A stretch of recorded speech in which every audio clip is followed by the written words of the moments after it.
Bendiciones, mis hermanos.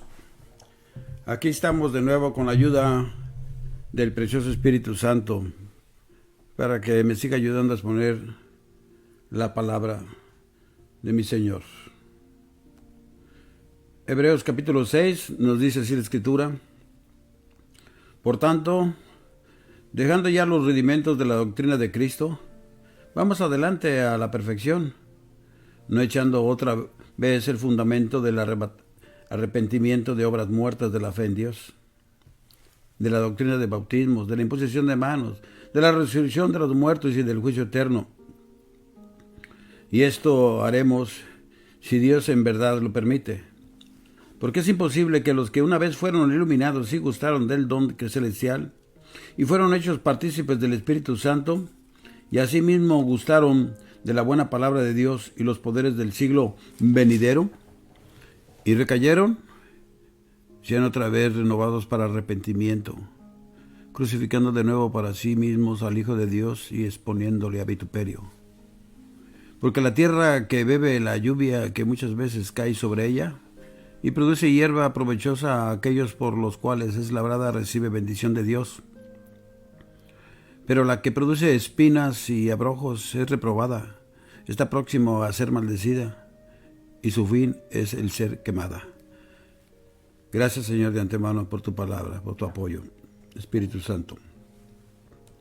Quo Vadis es el tema que quiero compartir ahora con ustedes.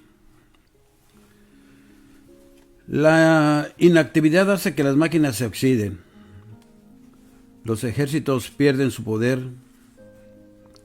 Los cristianos se debilitan y las iglesias sean ineficaces.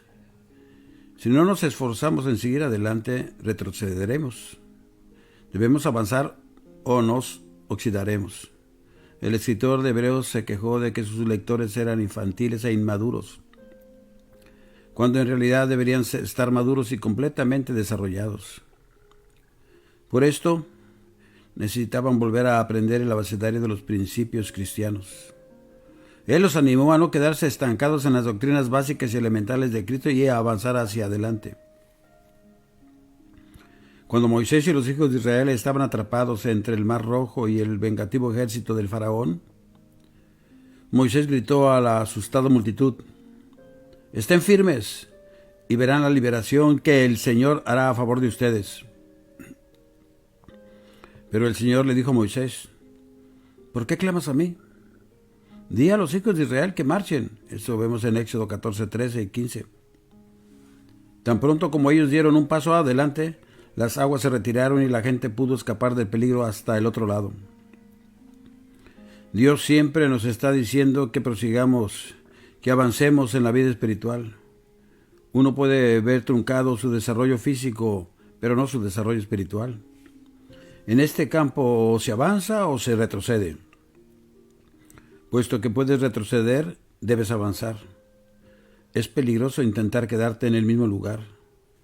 Estos cristianos hebreos estaban en peligro, pues se habían estancado como jóvenes, adolescentes y niños. Necesitaban seguir adelante. Un maestro no puede llegar muy lejos y tiene que empezar cada día con los mismos rudimentos o mantenerse construyendo los mismos fundamentos. El escritor está diciendo: no queremos seguir reconstruyendo el mismo fundamento.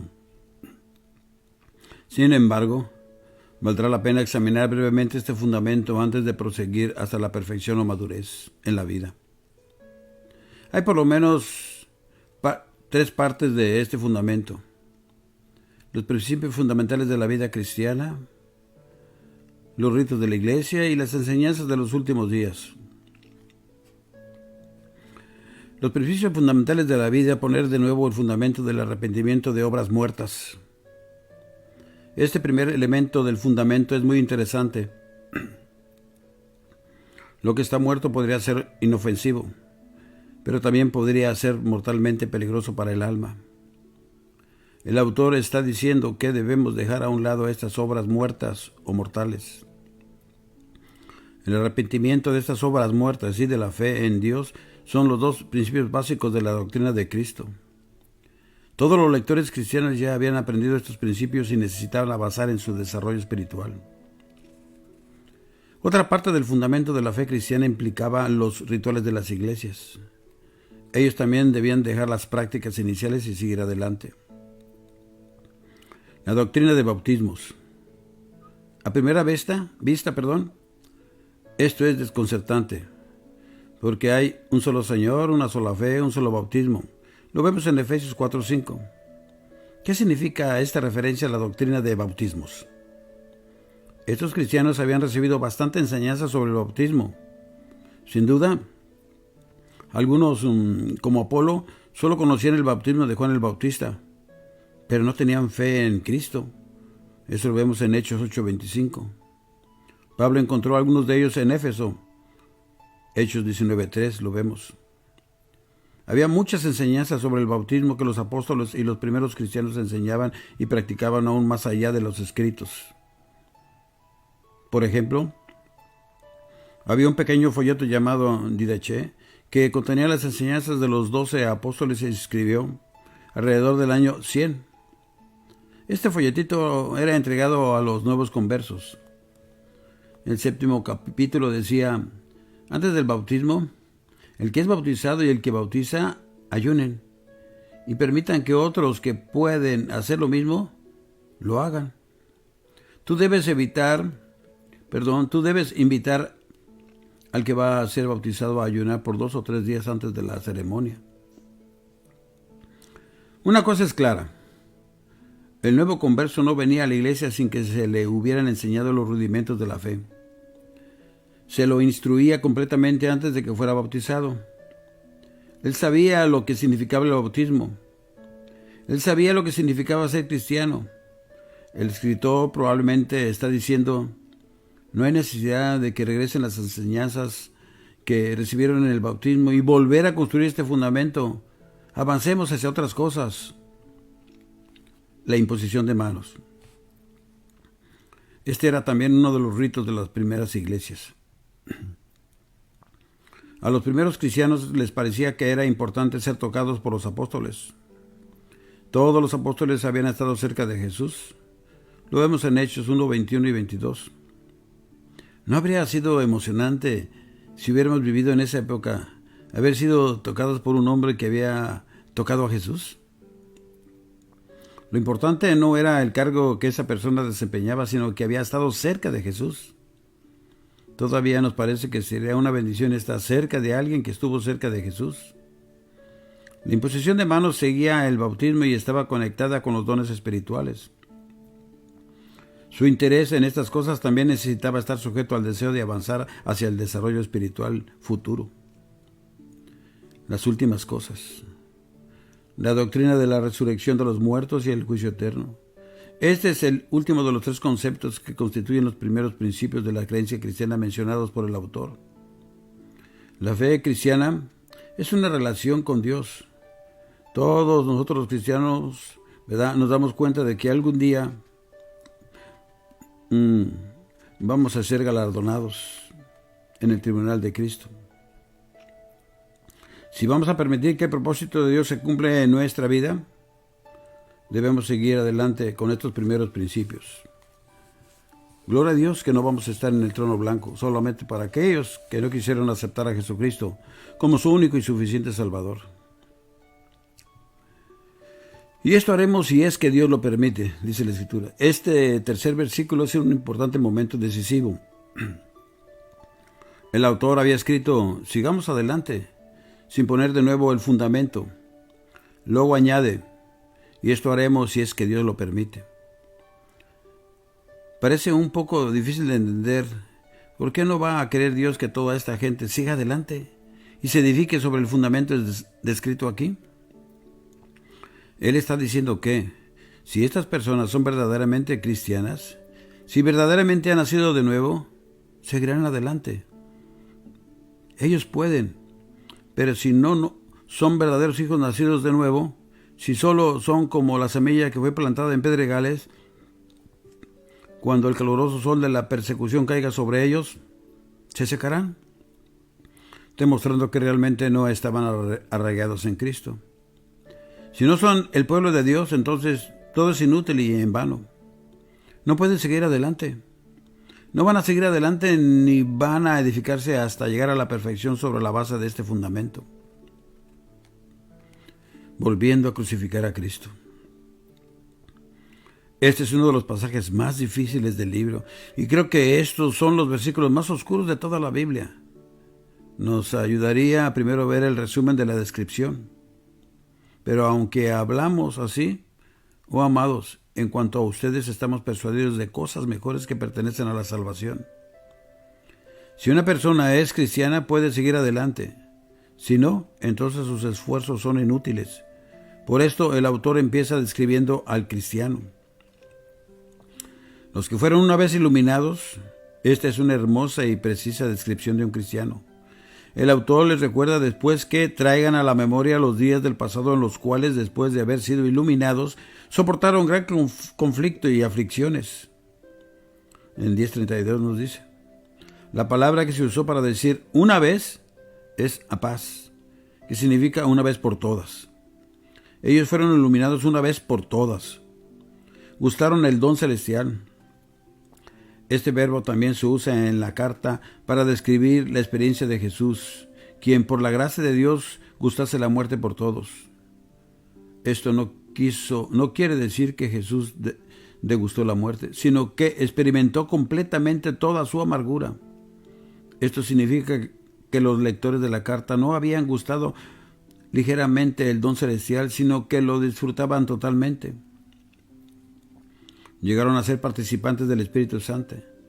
Nadie excepto un cristiano podía haber recibido al Espíritu Santo. Probaron la buena palabra de Dios y los poderes del mundo venidero. La misma palabra se usa aquí. Ellos habían experimentado y disfrutado el poder de la palabra de Dios y el mundo venidero. Estos cristianos en tiempos apostólicos habían experimentado maravillas milagrosas que los judíos habían anticipado para la venida del Mesías. Estos cristianos judíos estaban sufriendo persecución y estaban siendo tentados para dar la espalda a Cristo y regresar al judaísmo. El escritor presenta una imagen sorprendente.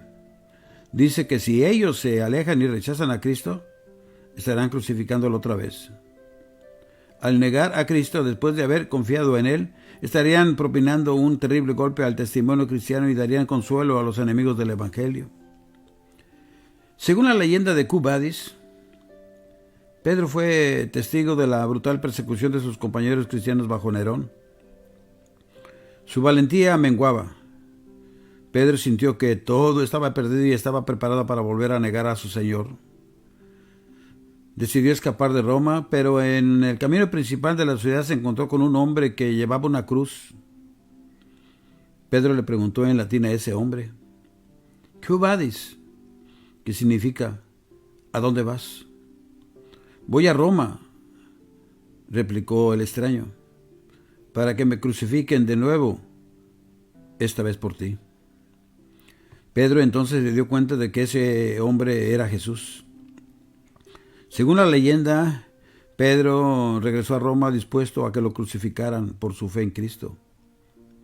A pedido propio, fue crucificado cabeza abajo, porque no se sentía digno de morir de la misma manera que su Señor. Al alejarse de Cristo ante los ojos del mundo, estos cristianos hebreos estarían volviendo a crucificar al Señor. Ten en cuenta que los israelitas en el desierto, al hacerse a un lado de la presencia de Dios, perdieron el privilegio de entrar en la tierra prometida y cumplir su destino en el plan divino. Este fue precisamente el caso con los cristianos hebreos. Ellos también habían tenido una experiencia espiritual genuina. Lo vemos en el capítulo 6 del 4 al 5. Pero estaban corriendo el peligro de no llegar a su destino en el crecimiento cristiano y apartarse de Jesús. La palabra que se traduce como recaer en el versículo 6 es parapestontas. Viene de un verbo griego que da la idea de caer a un lado o desviarse del camino correcto. Estos cristianos hebreos estaban considerando quedarse a un lado de seguir a Jesús. Quizá no querían oponerse a Cristo, pero no se iban a exponer a más persecución siendo cristianos obedientes. El escritor lo sorprendió diciendo que rehusarse a seguir adelante con Cristo significaba que lo estaban volviendo a crucificar. Estarían añadiendo sus propias voces a aquellos de la multitud que gritaron, ¡crucifícalo! Lo vemos en Juan 19:6. estarían apropiándose del crimen nacional, lo expondrían a vituperio al decir que la muerte de Cristo fue ineficaz y que el Evangelio había fracasado. Este fue un argumento muy poderoso. Algunos de estos cristianos hebreos estuvieron presentes en los juicios y la crucifixión, y el grito de la muchedumbre todavía permanecía en su memoria. Sería extremadamente difícil que algunos de ellos estuviesen dispuestos a aceptar la culpa de volver a crucificar a Cristo. Al cerrar su argumento, el escritor de Hebreos compara dos tipos de tierra. Una bebió lluvia, produjo fruto y recibió la bendición de Dios. La otra produjo espinos y abrojos. Estuvo cercana a la maldición y su fin fue ser quemada. En Cades, Israel estuvo cercano a la maldición. Si no hubiera sido por la intercesión de Moisés, los hijos de Israel hubieran sido desheredados y destruidos. Debido al ministerio sacerdotal de Moisés, escaparon de ese destino y solo perdieron su lugar en el propósito redentor de Dios. Conocedores de la historia en el Antiguo Testamento, los lectores de la carta entendían el mensaje con relativa facilidad. La situación de estos cristianos hebreos fue parecida. Estaban considerando quedarse a un lado de la voluntad de Dios y rehusarse a seguir adelante en el crecimiento y desarrollo cristiano. Ellos también estuvieron cercanos a la maldición, pero a causa del ministerio de su sumo sacerdote no fueron destruidos ni desheredados. Sin embargo, perdieron su lugar en el plan divino de Dios. La referencia a quemarse es la quemadura del producto de la tierra. La tierra en sí no se quemó. Este es un buen ejemplo para el pueblo de Dios de todas las épocas. A través de los años ha habido muchos debates acerca del significado de Hebreos 6, 4 al 6. Porque es imposible que a los que una vez iluminados fueron iluminados y después recayeron, sean otra vez renovados para arrepentimiento. Permíteme apresurarme en admitir que este es un pasaje difícil de entender a la luz del resto de la Biblia. Se han sugerido algunas posibles interpretaciones. A lo largo de la Biblia hallamos que mientras hay vida, hay esperanza. El Señor no quiere que nadie se pierda, sino que todos procedan al arrepentimiento. Segunda de Pedro 3:9. Si aceptamos que este pasaje enseña la apostasía, entonces también debemos aceptar la declaración de que uno que cae de la gracia de Dios está perdido y sin esperanza para siempre. Esto no está de acuerdo con muchos pasajes de la Biblia y debemos buscar otra posible explicación. El escritor probablemente está enfatizando que si ellos pudieran recaer y alejarse de Cristo, sería imposible renovarlos otra vez hasta que se arrepintieran. Estaban considerando dar la espalda y estaban cercanos a la maldición y su fin es ser quemados. Pero su sumo sacerdote, como Moisés al interceder por Israel, está mediando con Dios por ellos. Israel consideró regresar a Egipto, pero no hay nada que sugiere en el registro bíblico que Dios consideró dejarlos ir. Ellos perdieron el privilegio de ser usados en el plan divino de la redención y murieron en el desierto, pero incluso así siguieron siendo el pueblo de Dios. Aleluya. De la misma manera, estos cristianos hebreos quizás consideraron dejar a Cristo y regresar al judaísmo, pero no hay prueba de que Dios lo iba a permitir. Ellos podrían perder el privilegio de un lugar en el plan de redención de Dios, pero no su relación de pacto como hijos de Dios por medio de Cristo. Ellos podían ser hijos desobedientes, pero hijos, no obstante, corrían el peligro de perder su misión como espinos y abrojos, desechados, cercanos a la maldición, y su fin es ser quemados. Cuando los pioneros norteamericanos solían viajar con sus largas carretas al lejano oeste, tuvieron que cruzar las grandes llanuras donde el pasto a menudo era tan alto como los estribos de un hombre montado sobre su caballo. Uno de los grandes riesgos que a veces surgían eran los incendios causados por el pasto. Con un viento de 50 kilómetros por hora por detrás, un incendio podía caer sobre las carretas mucho más rápido de lo que usted se imagina. Un día una carreta quedó atrapada en el pasto alto antes de que llegase una rápida conflagración que parecía llegar hasta el cielo y cubrir el horizonte. La gente se llenó de pavor. Nadie podía escapar. Parecía que todos estaban destinados al holocausto. Pero el conductor de la carreta puso algo de orden y luego pidió a hombres que prendieran fuego al pasto detrás de ellos. La situación entonces parecía haber empeorado. Había fuego a ambos lados, pero el viento rápidamente alejó de la caravana el nuevo fuego y quemó el pasto detrás de ellos. «Ahora», gritó el conductor, «maneje sus carretas hacia la tierra que acaba de quemarse». Entonces uno de ellos le preguntó: «Señor, el fuego aún está viniendo. ¿Estamos seguros ahora?» «Sí», respondió él, «el fuego todavía seguirá ardiendo, pero estarán seguros porque están en la tierra que ya se ha quemado». El juicio de Dios todavía arde contra el pecado.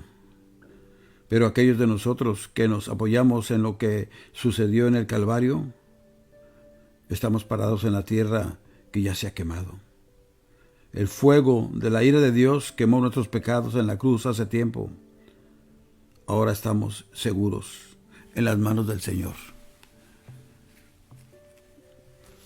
Que Dios me lo siga bendiciendo.